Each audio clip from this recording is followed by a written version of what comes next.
C'est dans un fourgon cellulaire que Jérôme Kerviel a quitté le palais de justice de Paris.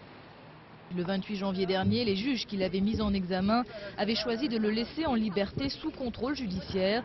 Mais le parquet avait fait appel de cette décision et après plus d'une heure et demie de délibéré, la cour d'appel a donc fini par se ranger de son côté. Pour l'avocate du jeune trader, c'est tout simplement incompréhensible. Je n'ai qu'un mot à dire. Je vais faire un pourvoi en cassation dès lundi matin.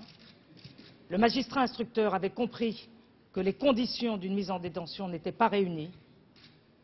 C'est maintenant le pot de terre contre le pot de fer. Pour l'avocat de la Société Générale, en revanche, cette décision est parfaitement cohérente vu l'importance des pertes causées par les manœuvres de Jérôme Kerviel et vu les mensonges proférés, selon lui, par le trader. Les contradictions qui ressortent des déclarations de M. Kerviel avec la vérité, l'éloignement entre ces déclarations et la vérité font que la Cour d'appel ne pouvait être que sensible à l'appel formulé par le parquet. Selon Maître Veil, Jérôme Kerviel a affirmé qu'il a agi seul pour éviter d'aller en prison. Or, on a appris aujourd'hui qu'un courtier de la FIMAT, une filiale de la Société Générale, était en garde à vue depuis hier dans les locaux de la brigade financière. Cet homme pourrait avoir eu connaissance des agissements du trader.